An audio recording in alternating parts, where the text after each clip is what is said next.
Hi అండి, good morning. అందరు ఎలా ఉన్నారు? బాగున్నారా? ఆఫ్టర్ 1 మంత్ అయితే చిన్నోని తీసుకొని హాస్పిటల్కి అయితే వచ్చామన్నమాట. సార్ ఇంకా రాలేదు, సో కార్లోనే వెయిట్ చేస్తూ ఉన్నాము. చూసుకుంటుండగానే 1 మంత్ అయితే కంప్లీట్ అయిపోయిందనమాట. 1 మంత్ చెకప్ కోసం అయితే వచ్చినాము. అండ్ నార్మల్గా చెక్ చేసే డాక్టర్ కాకుండా తినకి సర్జరీ చేసిన డాక్టర్కి అయితే ఈరోజు కన్సల్ట్ అవ్వాల్సింది ఉందన్నమాట. సో ఇంకా మెయిన్ కన్సర్న్స్ ఏమున్నాయి అంటే, తినకి ఎక్కడైతే ఆపరేషన్ అయిందో అక్కడ ఆ సైడ్ అంతా వాసినాయి అనమాట. ఆ సైడ్ కాలు వాసింది, ఆ సైడ్ చేయి కూడా వాసిందనమాట. ఏంటో అర్థం అవ్వట్లేదు.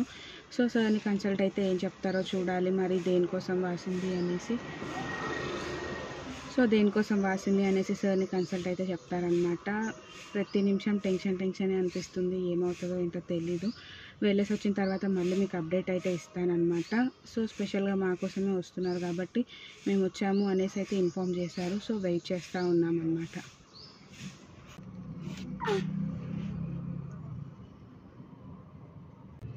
సో సార్ని అయితే కలిసేసి వచ్చినాం అనమాట. సార్ ఏమంటున్నారు అంటే, ఇప్పుడు అది మొత్తం తీసేశారు కదా, తీసేసినారు కానీ ఇన్ కేస్ చెప్పలేము, మళ్ళీ వచ్చే ఛాన్సెస్ అయితే ఉన్నాయంట.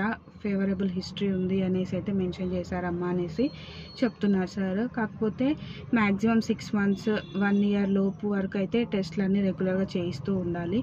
ఇన్ కేస్ ఇంకా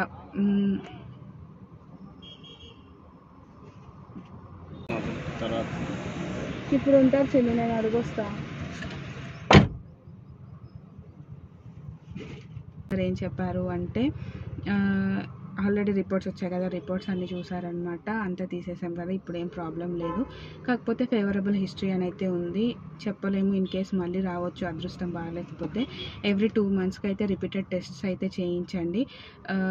మ్యాక్సిమం 6 months 1 year 2 years లోపు ఉంటారు.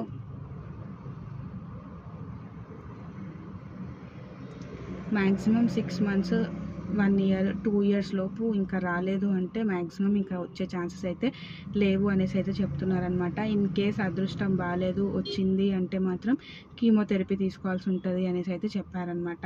అండ్ నెక్స్ట్ వచ్చేసి కాలు చెయ్యి వాసినాయి అని చెప్పిన కదా, దానికి ఏమంటున్నారు అంటే భయపడితే వచ్చి ఉండొచ్చు అనేసి అంటున్నారు. కానీ వాడు పుట్టినప్పుడు మేము ఎవ్వరం చూడలేదు, సో మాకు తెలియదు అనమాట. ఎవరిని అడగాలో అర్థం అవ్వట్లేదు.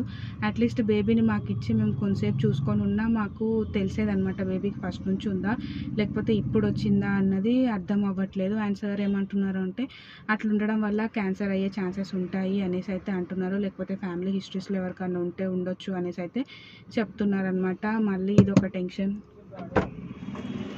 నార్మల్గా వాస్తేనేమో టెన్షన్ లేదు, ఎందుకు అంటే ఆపరేషన్ అయిన సైడే వాపులాగా ఉందన్నమాట. అంటే అదే సైడ్ చెయ్యి లావుగుంది, కాలు లావుగుంది.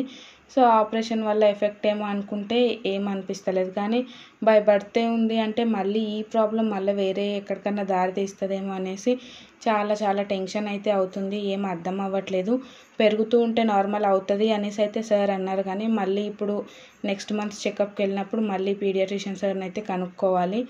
ఎందువల్ల వచ్చింది ఏంటి, ఆపరేషన్ చేయడం వల్ల వచ్చిందా లేకపోతే బై బర్త్ వచ్చిందా లేకపోతే జెనెటిక్ పరంగా వచ్చిందా, అసలు ఏంటి ప్రాబ్లం అన్నది ఇన్ డీటెయిల్గా అయితే నెక్స్ట్ అపాయింట్మెంట్లో అయితే కనుక్కోవాలన్నమాట. సో అప్పటి వరకు అయితే టెన్షన్ తప్పదు. ఏమవుతుందో ఏమో, ప్రతి నిమిషం టెన్షనే ఉందన్నమాట. హాస్పిటల్స్కి వెళ్ళాలంటేనే భయం వేస్తుంది. ఏ ప్రాబ్లం చెప్తారో, ఏది ఎటు పోతుందో కూడా అర్థం అవ్వట్లేదు అనమాట. అండ్ ఇంకొక విషయం షేర్ చేయాలి అనుకుంటున్నా. అదేంటి అంటే, నాకు ఒక కమెంట్ వచ్చింది, మంచి కమెంటే లేండి. వాళ్ళు ఏం అడిగారు అంటే, నేను 6 గురించి ఒక వీడియోలో చెప్పానన్నమాట. ఇట్లా మా ఫ్యామిలీ హిస్టరీలో ఎవరికీ లేదు, కాకపోతే 6కి ఎందుకు వచ్చిందో అర్థం అవ్వట్లేదు అనేసి. మా అమ్మ సైడ్ కానీ మా నాన్న సైడ్ కానీ అసలు ఎవరికి లేదు అనేసి అయితే చెప్పానన్నమాట. సో దాని కిందన ఎక్కడ పెట్టారో ఆ కమెంట్ నాకు మళ్ళీ దొరుకుతలేదు. నాకు నోటిఫికేషన్ వచ్చింది, సరేలే తర్వాత రిప్లై ఇద్దాము అనేసి అనుకున్నాను. మళ్ళీ ఆ కమెంట్ అయితే నాకు కనిపించట్లేదు అనమాట. సో అందుకనే క్లారిటీ ఇద్దాము అనేసి అనుకున్నాను, కానీ వేరే వీడియోలో చెప్పడం కన్నా ఈ వీడియో కరెక్ట్ అనిపించింది అనమాట ఆన్సర్ దానికి. సో అందుకని ఈ వీడియోలో అయితే షేర్ చేస్తున్నాను. ఆ కమెంట్ ఏంటి అంటే, ఫ్యామిలీ హిస్టరీలో ఎవరికి లేదు అన్నప్పుడు మీ యొక్క ఫ్యామిలీనే ఎందుకు కన్సిడర్ చేస్తున్నారు, మీ హస్బెండ్ ఫ్యామిలీని కన్సిడర్ చెయ్యరా అనేసి అడిగినారనమాట. సో నిజమే కదా, నేను రాంగ్గా కన్వే చేసినానేమో అన్నట్టయితే నాకు అనిపించింది. సో దానికి చిన్నగా క్లారిటీ అయితే ఇస్తాను. మా ఫ్యామిలీ, ఇప్పుడు మా ఫాదర్ వాళ్ళ ఫ్యామిలీ అంటే మా హస్బెండ్ వాళ్ళ మదర్ ఉన్నారు కదా, వాళ్ళ ఫ్యామిలీ, 2 ఫ్యామిలీ ఒకటే అనమాట. ఎందుకంటే మా డాడీ వాళ్ళ సిస్టరే మా అత్త అనమాట. సో క్లారిటీ వచ్చిందని అనుకుంటున్నా. సో సపరేట్ ఫ్యామిలీస్ ఏం లేవు, 2 ఒకటే ఫ్యామిలీ కాబట్టి ఇంకా స్పెషల్గా మెన్షన్ చేయాలి అన్నట్టు చెప్పలేదన్నమాట నేను. అండ్ నెక్స్ట్ వచ్చేసి మా మామ, మా అమ్మ, వీళ్ళు కూడా కొంచెం దగ్గర చుట్టాలే అనమాట. మరి మా డాడీ వాళ్ళంత దగ్గర కాకపోయినా పెద్దమ్మ చిన్నమ్మ పిల్లలు అనమాట. సో అందుకని నేను స్పెసిఫిక్గా మా హస్బెండ్ ఫ్యామిలీ, మా ఫ్యామిలీ అన్నట్టయితే నేనేం మెన్షన్ చేయలేదు. మా ఫ్యామిలీ అన్నట్టు క్యాజువల్గానే చెప్పిన. అండ్ ఇంకొక విషయం ఏంటి అంటే మా మామ వాళ్ళు 3 అనమాట. మా మామ, మా చిన్న మామ, వాళ్ళకు ఒక సిస్టర్ ఉండేవాళ్ళంట, తనైతే ఇప్పుడు లేరు. సో ఇంకా ఇప్పుడు ఇద్దరే ఉన్నారు మా మామ. మా మామకైతే ఎట్లాంటి ప్రాబ్లమ్స్ అయితే ఏం లేవు. మా చిన్న మామకి సేమ్ ఇట్లానే ఉన్నాయంట, ఒక చెయ్యి లావు ఒక చెయ్యి సన్నము. సో మా చిన్న మామది ఏమన్నా మా చిన్నోనికి పడిందేమో అన్నట్టు అనిపిస్తుంది. సో ఈ వీడియోలో చెప్పాలి అన్నట్టు ఆ కమెంట్ని ఇన్ని రోజులు హోల్డ్ చేసుకుంటూ వచ్చానమాట. ఇది క్లారిటీ వచ్చేస్తుంది, ఆ కమెంట్ వాళ్ళకు కూడా క్లారిటీ వచ్చేస్తుంది అన్నట్టు ఈ వీడియోలో అయితే షేర్ చేస్తున్నాను. అండ్ నెక్స్ట్ వచ్చేసి నార్మల్గా మనం పెళ్లి చేసేటప్పుడు అటు 7 తరాలు ఇటు 7 తరాలు చూడాలి అంటారు కదా. ఎందుకో ఇప్పుడు కొంచెం కొంచెం అర్థమవుతుంది అనమాట. కరెక్ట్గా ఇదే అని అన్నాను. ఎందుకంటే ఇప్పుడు మనకు పిల్లలు మన ఫాదరు మదర్ లెక్కనే పుట్టాలి అని రూల్ అయితే ఏం లేదండి. నిజంగానే ఇటు 7 తరాల వాళ్ళ పోలికలన్నా పడవచ్చు, అటు 7 తరాల వాళ్ళ పోలికలన్నా పడవచ్చు అనేసి నేను రియాలిటీలో చూస్తున్నాను అనమాట. అండ్ సేమ్ నా పిల్లలకు కూడా మా యాపీకి వచ్చేసి మా హస్బెండ్ వాళ్ళ తాత ఉన్నారు కదా, తన పోలికలు అయితే పడినాయి అనమాట. పోలికలు అంటే చెవు, ఆ తాతకి సేమ్ ఎట్లయితే చెవులు ఉన్నాయో మా యాపీకి కూడా అవే చెవులు వచ్చినాయి అనమాట. అండ్ ఇప్పుడు మా చిన్నోనికి అయితే మా హస్బెండ్ వాళ్ళకి బాబాయ్ అవుతారు కదా మా చిన్న మామ, సో తన పోలికలు అయితే పడినాయి అనమాట. మన పిల్లలకి మనము అంటే అమ్మ నాన్న పోలికలే కాదండి, అటు 7 తరాలు ఇటు 7 తరాలు నిజంగా పడతాయేమో అన్నట్టు అనిపించింది అనమాట. పడిన వాళ్ళని కూడా నేను కొంతమందిని చూసిన. అండ్ మా ఇంట్లోనే నా 2 పిల్లలకు కూడా పడినాయి అనమాట. సో అట్లా మీకు ఎవరికన్నా అట్లాంటివి ఎక్స్పీరియన్స్ చేశారా? ఎక్స్పీరియన్స్ చేస్తే మాత్రం ఖచ్చితంగా కామెంట్ చేయండి, నేను కూడా తెలుసుకుంటానమాట. అండ్ ఎన్నో జనరేషన్ వాళ్ళ పోలికలు పడినాయో కూడా కామెంట్ చేయండి, చూద్దాము. ఇట్లాంటివి చాలా ఇంట్రెస్టింగ్గా అనిపిస్తాయి కదా. కొంతమందిని చూసిన అనమాట, అంటే ఇప్పుడు కిడ్స్ ఉంటారు కదా, ఆ కిడ్స్కి లాస్ట్ 5th జనరేషన్ వాళ్ళ పోలికలు పడిన పిల్లలను కూడా చూసిన అనమాట నేను. సో చూడడమే కానీ ఇప్పుడు లాస్ట్కి నా పిల్లలతోటి కూడా నేను పర్సనల్గా ఎక్స్పీరియన్స్ చేసిన అనమాట. అందుకనే మీకు కూడా అట్లాంటి ఎక్స్పీరియన్స్ అయితే మాత్రం ఖచ్చితంగా కామెంట్ చేయండి, నాతో షేర్ చేసుకోవడం మాత్రం అస్సలు మర్చిపోకండి. యాపీకి వాళ్ళ ముత్తాత చెవు పడింది అని చెప్తున్నాను కదా, సో ఆ తాతకి యాపీ 4th జనరేషన్ అనమాట యాపీ.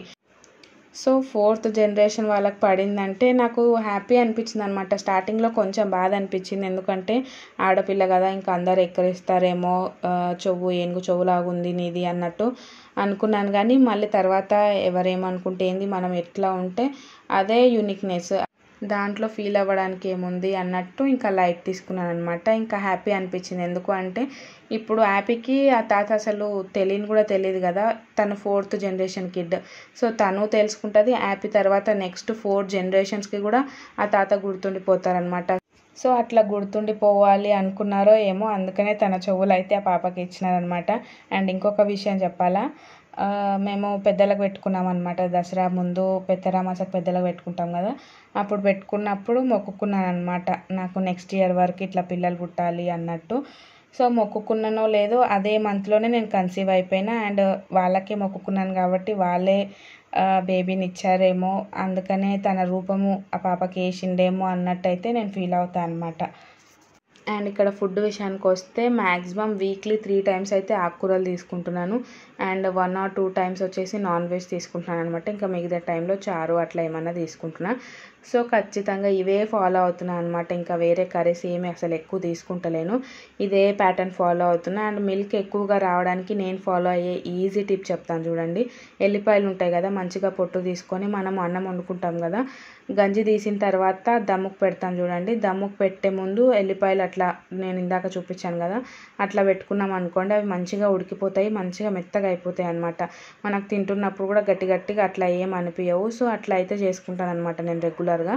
అండ్ కర్రీస్లలో కూడా నాకు సపరేట్గానే చేస్తున్నారు కర్రీస్ కాబట్టి, కర్రీస్లలో కూడా మ్యాక్సిమం ఎక్కువగా ఎల్లిపాయలు అయితే వేసుకోవడానికి ట్రై చేస్తున్నాను అనమాట. అట్లా ఎక్కువగా వేసుకోవడం వల్ల మనం రైస్ క్వాంటిటీ ఎక్కువ తినకపోయినా మనకు పాలు అనేటివి మంచిగా వస్తాయి అనమాట. సో మీరు ఎవరైనా ఈ టిప్ని ఫాలో అవుతున్నారా? మీరు ఎలాంటి టిప్స్ ఫాలో అవుతున్నారు పాలు రావడానికి? నాతో కూడా షేర్ చేసుకోండి. సో దట్ నాకు కూడా కొంచెం యూజ్ అవుతుంది అనమాట. నాతో పాటు వేరే వాళ్ళకి కూడా యూజ్ అవుతుంది. సో ఖచ్చితంగా షేర్ చేసుకోండి.